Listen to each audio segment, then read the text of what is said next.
No, it's fine. Yep, that's right.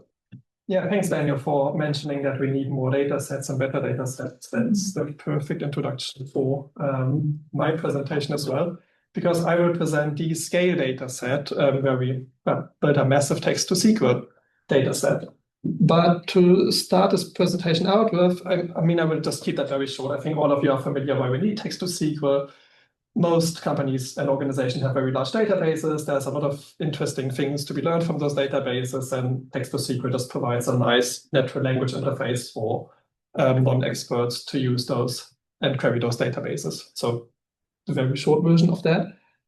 But the more interesting question is, like in terms of motivation, so why do we actually need a data set? Can't LLMs already largely solve text-to-SQL?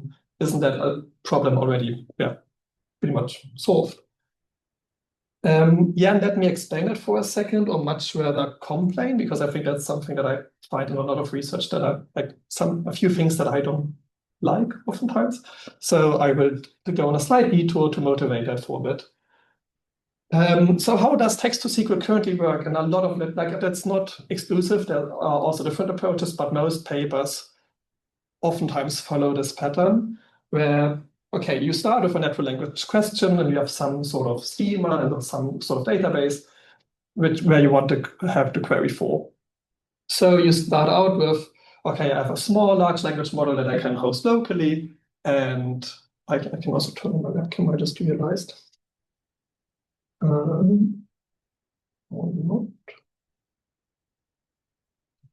not. So you have a very small large language model with like 500 million parameters. You start out locally, you realize, okay, some of the more easier questions and easier schemas you can then generate SQL statements for, but it quickly falls apart when the schemas get more complex or the questions get more complex. So people move on to larger models that yield slightly better results, but it's still far from perfect. Then people added executability checks where, okay, first it's checked whether the SQL query is actually executable against the schema and if it actually works. But at the next, and if not, they just go back and run the same pipeline again until they have an executable SQL statement. Then they realize, okay, sometimes they just get stuck in a loop when it just can't generate working SQL statements. So they added self-correction where the error from the previous statement and the previous SQL statement is handed back over to the large language model with the prompt to basically saying, fix this and make it work. After that, people realized, okay, just because SQL statement is executable against the database, does it actually answer the question? I think that's a question that's oftentimes ignored within text-to-SQL. Okay, great, it generates an executable SQL statement, but is it actually accurate? Does it answer the question that I have? So there are a lot of papers that implement various mechanisms of determining, okay, is that actually the answer to the question that I want? So oftentimes you see an LLM as a judge at this point. And yeah, after that, people realized, okay, this is getting massive. If the LLM as a judge says it's not accurate, then the entire pipeline has to run again. And therefore, people started introducing candidates where the LLM first generates a bunch of different SQL statements, which are all checked for executability. Those that are executable are then handed over to the judge, and you just hope that one of them answers the question, and if not, you just start over again. And I was looking at this and I was like, okay, so I mean, that does work great on benchmarks, but and also in a lot of papers, but is that solving the issue in a way that actually like can be used by people outside? Or is that, because I think if you need like 5, 6, 7 calls to a very huge large language model to effectively generate a 20, 30 line SQL statement, that might not be the way like to go for the future. So what I wanted to do is, yeah, how would I have solved this? I wanted to build a small dedicated custom model for text-to-SQL. not a large language model, not a model that generalizes well, just a custom model that does text-to-SQL very well. I only faced one problem. There was not enough training data.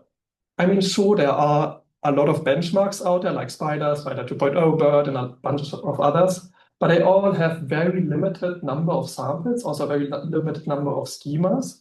Also in terms of realism, like there's a lot of debate going on how realistic those schemas actually are in comparison to a lot of like databases you find in companies. And also the sample size is just, like I said, way too small to train a new model from scratch. And that's why we decided to start out with building our own text-to-SQL model, text-to-SQL data set that starts addressing this gap. So yeah, at this point, I can introduce our dataset SQaLe. How did we actually approach this? And now it gets slightly ironic because first we needed schemas that are large enough. That's in the top left corner. Because we used SchemaPile, a data set that is based on schemas that were crawled from GitHub, so they can be considered somewhat realistic, but we needed to make them larger because it was important to us that the subsequent model that we train with this data set can actually handle very large schemas. So we first asked a large language model, okay, here's the original schema from SchemaPile.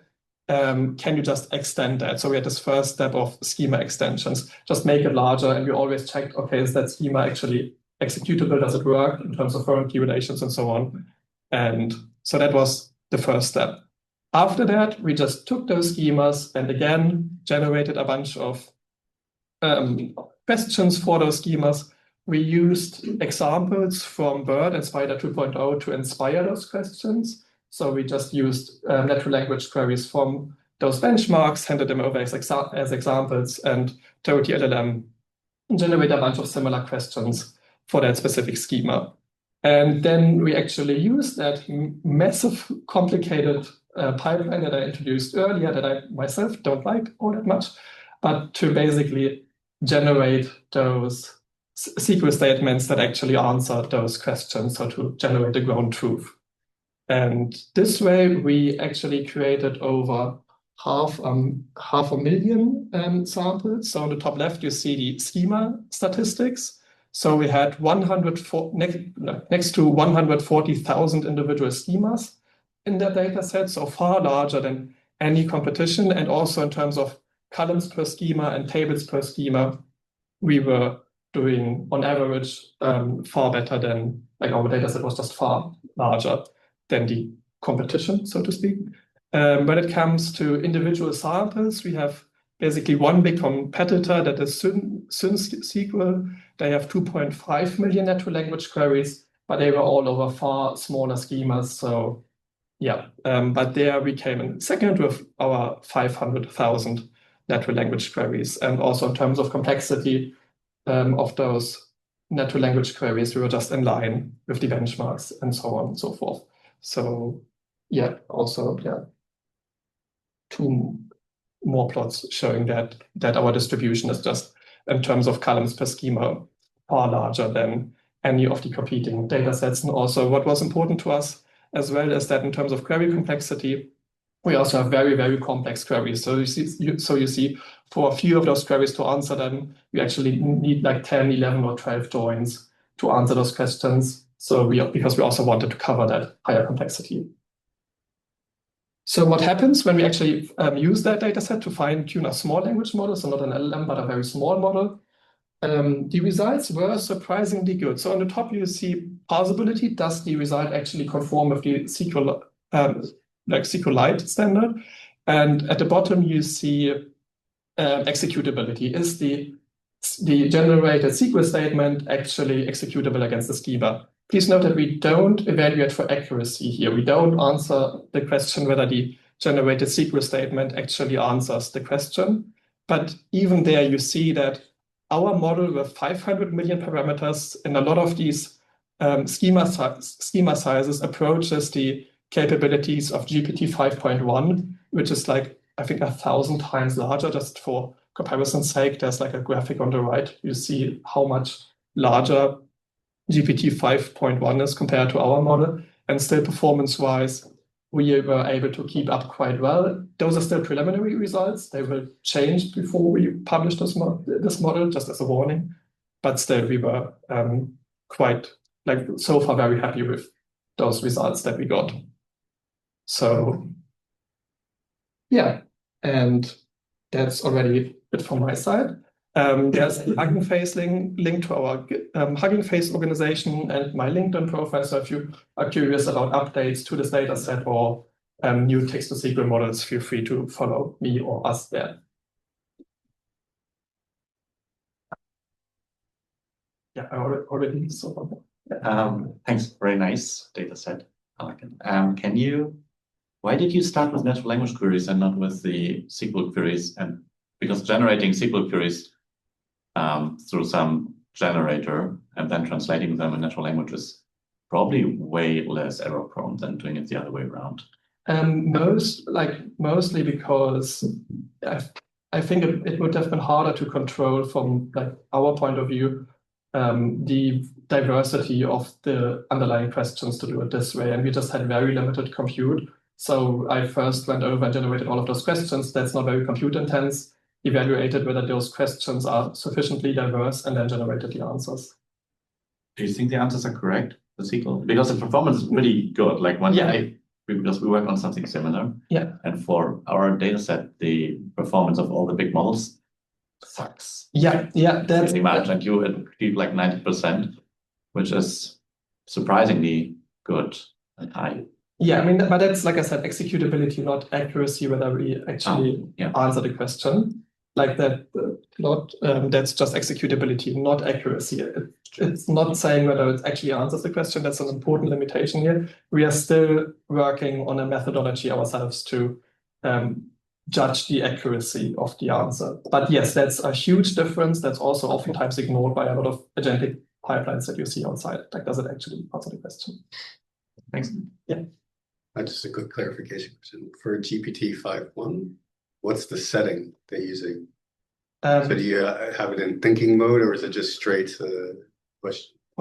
That's from the API? I think I just use the API defaults. I'm not sure. It's been a while since I ran this experiment. Yeah. Sorry. Yeah, medium. There are 4 different reasoning levels and default is medium. I don't know how it doesn't.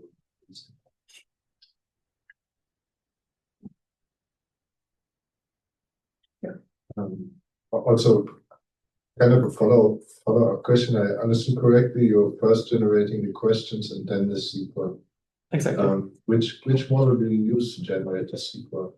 Gwen 3 with 30 billion parameters in this setting. And then the base model is a Gwen with half a billion. Yeah, that's for the text-to-SQL fine-tuning afterwards. Yeah. But for the generation, it was Gwen 3 with 30 billion parameters. Yeah. So this is really like a knowledge distillation setup. We're basically compressing whatever Gwen 30 billion parameter model produces into the half billion. To some degree, yes. I mean, because we generate all of those different candidates, I hope that in the end we manage to surpass the original performance. But yeah. Because you are filtering out queries that are not runnable. Exactly. In the generation part. No? Yeah. So it's not strict knowledge distillation. There are a few filtering steps in between. Another question about the in the SQaLe data set, how did you go about generating the data content of the tables? We just use, that's also a limitation of the data set. At the moment, it only uses the schemas, and it's actually completely free of content. It's just the DDL grade table statements. I think this is a really interesting topic. Yeah. Because I mean, like we said earlier, sometimes the answering the question might be informed by the contents of the database. So yeah, having empty schemas is a limitation there. But we also saw in literature that a lot of pipelines used already the schemas. So we just went with that for now. In practice, oftentimes when you write these questions and have a query over big databases, the LLMs seem to do a lot of cockamamie regex queries on your data, actually. It's very interesting. But they work. And so I kind of question I like this data set a lot, but I question your first bit.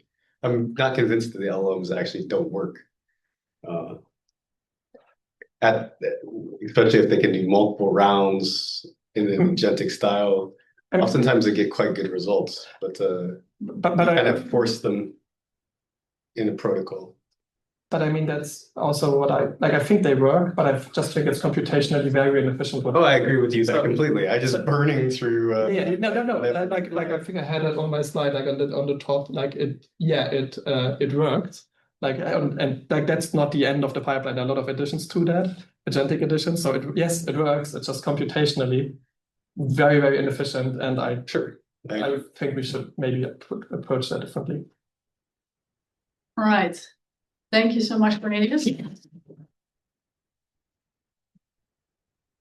Then we're moving on to Erkan's talk, which is actually about patterns in the content of the data, right? So good follow-up.